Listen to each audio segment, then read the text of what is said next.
I always believed Airbnb was a brilliant idea. Renting out your home to travelers seemed like a great way to make extra money and meet interesting people. Our home was a cozy, family-friendly house nestled in a quiet neighborhood where kids played on sidewalks and neighbors waved as they passed by. It felt safe, familiar, and welcoming. My wife Sarah and I decided to list our place on Airbnb with excitement and hope. Initially, things went smoothly. Our first few guests were respectful, tidy, and left wonderful reviews. We felt secure knowing our home was being taken care of by good people. But one booking changed everything. A woman named Emily requested to stay for a weekend, describing herself as a young professional visiting family nearby. Her profile looked normal, her messages polite and friendly. With no reason to worry, we handed over the keys, never suspecting the nightmare that would soon unfold. The weekend passed uneventfully for us, as we stayed at Sarah's parents' home. Returning Sunday evening, we immediately sensed something wasn't right. The porch light flickered strangely, casting unsettling shadows as we approached. Entering the house, an eerie silence greeted us, thick and heavy, unlike the warmth we usually felt coming home. The living room appeared subtly rearranged, furniture slightly out of place, leaving a disturbing feeling in my gut. Sarah noticed it too, gripping my arm tighter as we moved through the house. The faint smell of perfume mixed with something stale lingered in the air. I told myself there had to be an innocent explanation, maybe just a small gathering gone awry. But my optimism shattered when we entered our bedroom. The room was a mess, sheets twisted and stained, clothes and unfamiliar personal items scattered haphazardly. Anxiety tightened my chest as we moved to the guest room, which looked even worse. Beds had been pushed together, and the mattress dragged onto the floor. Bottles, glasses, and strange items littered every surface. In the bathroom, towels lay soaked and crumpled, and small packets, their contents ominous and unknown, scattered the tiles. Panic surged through me, drowning out rational thought. What had happened in our home? Morning brought no relief, only escalating tension as a firm knock echoed through the house. Opening the door, I saw Linda, our usually cheerful neighbor, standing anxiously on our doorstep. Her face was pale, eyes nervous, as she glanced around uneasily. Linda hesitated before whispering about what she'd witnessed over the weekend.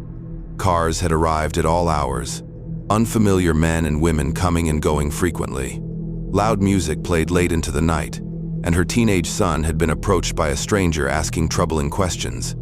My stomach twisted painfully as Linda described scantily clad women and shady-looking men slipping quietly through our front door. Her words brought horrifying clarity. Your innocent home had become a dark den of illicit activities. Linda insisted we contact the police immediately. Hands shaking uncontrollably, I dialed the number, barely managing to explain the terrifying situation unfolding within our walls. When the authorities arrived, the depth of the horror became painfully clear. Detectives searched every corner, uncovering hidden cameras strategically placed around our home. I stood frozen, unable to comprehend the invasion, the blatant violation of our private lives. Officers grimly informed us this was not an isolated incident. Criminals regularly exploited unsuspecting Airbnb hosts, turning cozy homes into illegal brothels. Our beloved home was now a crime scene, marked by evidence of unspeakable acts. Police vehicles drew curious neighbors, whose shocked expressions quickly turned to hushed conversations and sidelong glances filled with judgment. Sarah crumbled under the questioning, tears streaming down her face, her sense of safety shattered. I felt helpless, unable to protect my wife or salvage our ruined home. Emily, predictably, had vanished without a trace, leaving behind only her fake online profile and lingering unanswered questions. The fallout was devastating. News of our home's scandal spread rapidly through town, staining our reputation irreparably. Friends distanced themselves, wary of association with such a sordid affair. Whispers and stares followed us relentlessly, making daily life unbearable. Each room in our home, once filled with happy memories, felt haunted by grim shadows and echoes of betrayal. The emotional weight became impossible to bear. Forced by circumstances beyond our control, We sold our home at a painful loss, desperate to escape the relentless shame and unwanted attention. Moving away felt like a chance to heal, yet the trauma lingered stubbornly. Even in our new house, far removed from the scene of our nightmare, anxiety gripped me constantly. Every unfamiliar face passing by, every car slowing down in front of our house, brought fresh waves of paranoia and dread. The innocent decision to share our home had unintentionally opened doors to unimaginable darkness, changing our lives forever. Years later, the memory of that awful weekend refuses to fade. Sarah and I rebuilt our lives cautiously, always mindful of the painful lessons learned. Airbnb was no longer an option for us, its promise overshadowed by bitter memories and lasting fear. Occasionally, news stories would emerge, similar tales of innocent families victimized by hidden crimes within their homes, reminding us we were not alone in our horror. But knowing others had suffered similarly offered little comfort. The truth was, our innocence had been permanently stripped away, replaced by a constant, wary vigilance. Trusting strangers, even neighbors, became difficult, a lingering scar from our past experience. Our home, meant to be a haven, had briefly transformed into a place of shame and violation, a betrayal we struggled to forgive or forget. Though we eventually found a fragile sense of normalcy, the experience taught us a harsh truth about the unseen darkness lurking beneath seemingly ordinary circumstances. We now understood that sometimes the scariest horrors aren't found in isolated woods or abandoned buildings, but hidden in plain sight, behind friendly smiles and polite online profiles. Our lives had returned to normal, but our innocence was forever lost. Thank you for listening to this chilling experience. Please share your thoughts on the voice narration. Did it enhance your listening experience? Also stay tuned, and be sure to listen to our next terrifying story.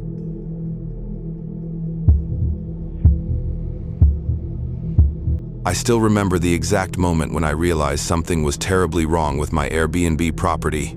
That sinking feeling in my stomach as I turned the key in the lock after receiving those concerned calls from the neighbors.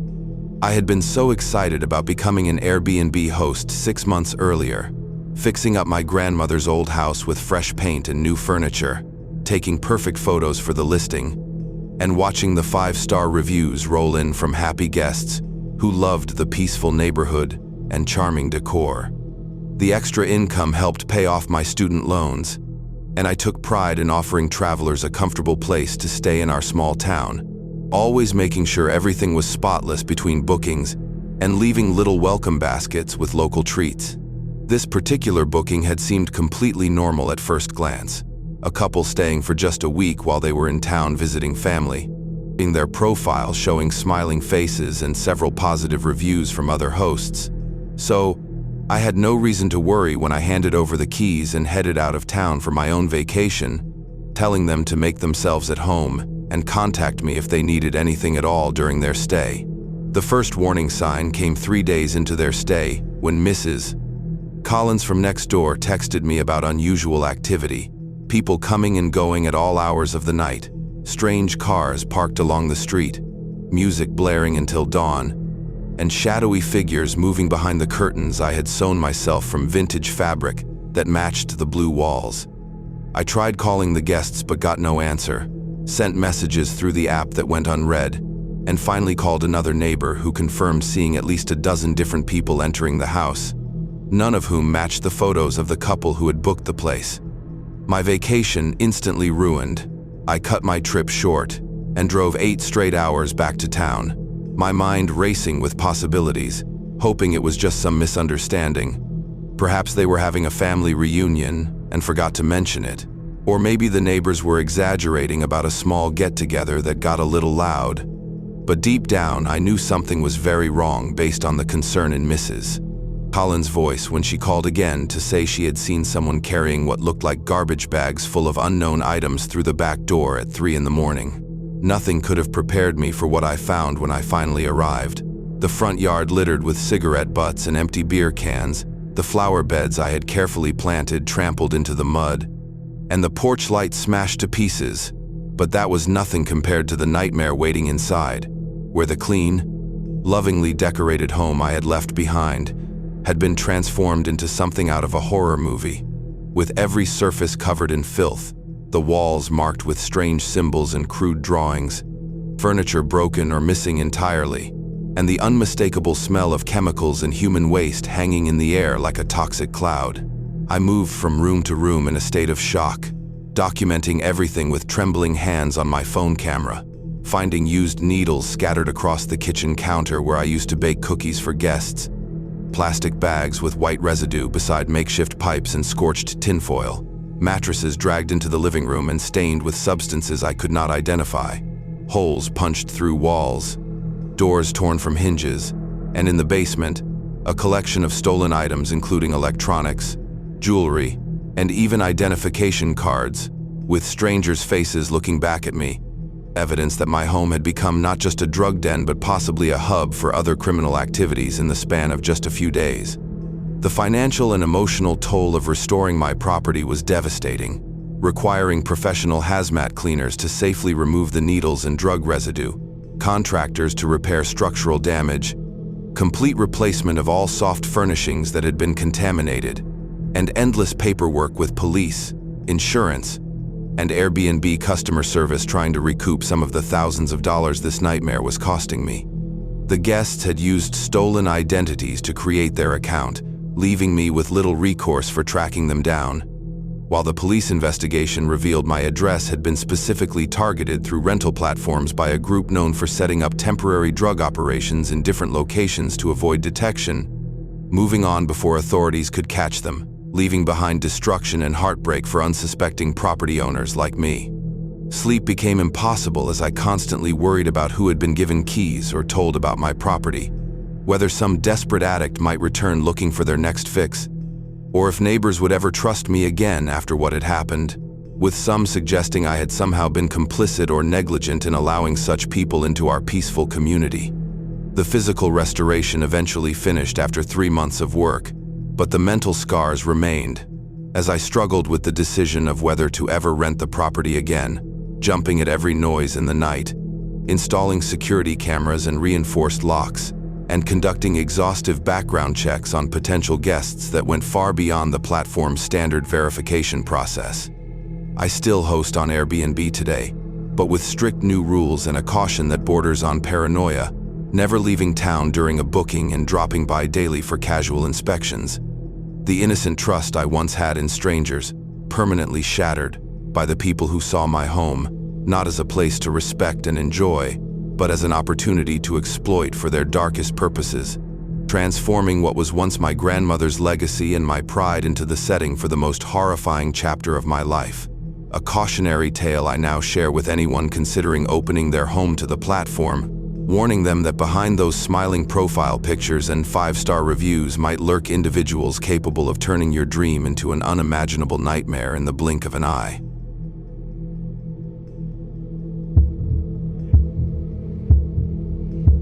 Renting an Airbnb always seemed like a great idea to me.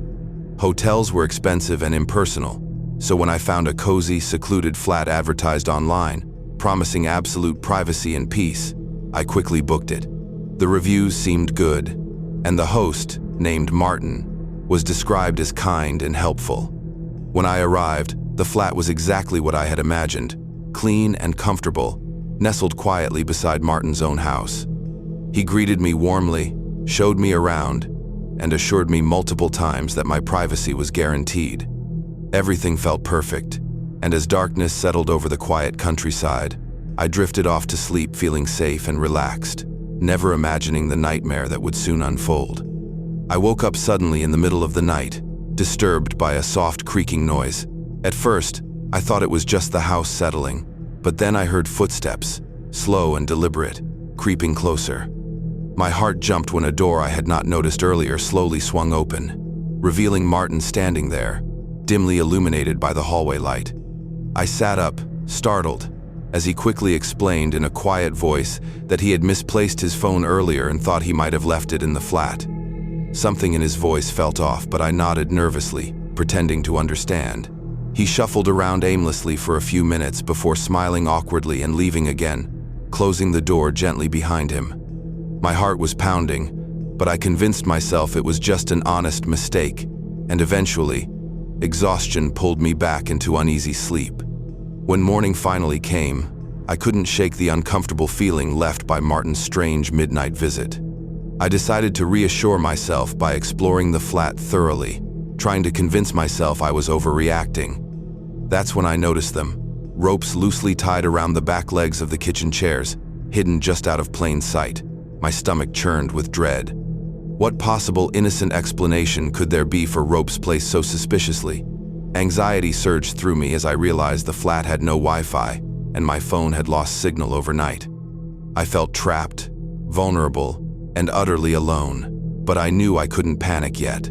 Maybe there was a reasonable explanation, I desperately hoped, yet deep down I knew something was terribly wrong. As night fell again, I locked every door and window, sitting nervously on the edge of my bed, ears straining to catch even the faintest sound. Minutes stretched into hours, silence thickening until suddenly, a soft scraping noise filled the air. My blood turned cold as the hidden connecting door slowly opened again, and Martin stepped into the room, this time not bothering with excuses. He stared at me blankly, his eyes cold and dark, a strange smile slowly spreading across his face. He took a step forward, mumbling quietly about how lonely it had been out here, how no one ever truly stayed long enough to keep him company. Panic surged through me as I jumped up, knocking over a lamp in my rush to escape. Martin lunged toward me, but his movements were slow and heavy, giving me just enough time to dodge around him and rush out the open door into the night. I ran blindly into the dark countryside, stumbling over rocks and branches, tears streaming down my face as I fought for breath. I didn't look back until I reached the main road, far from Martin's flat, finally safe beneath the distant glow of streetlights. The police later told me I wasn't the first guest Martin had terrified. The ropes, they explained, were meant to restrain visitors, a sick game he played whenever loneliness consumed him. Martin was arrested, and the Airbnb listing was permanently removed. Even though I survived physically unharmed, the fear from that night never fully left me. Every time I close my eyes, I still see Martin standing silently in the dark doorway, smiling as if nothing had happened, reminding me that sometimes absolute privacy can mean absolute danger.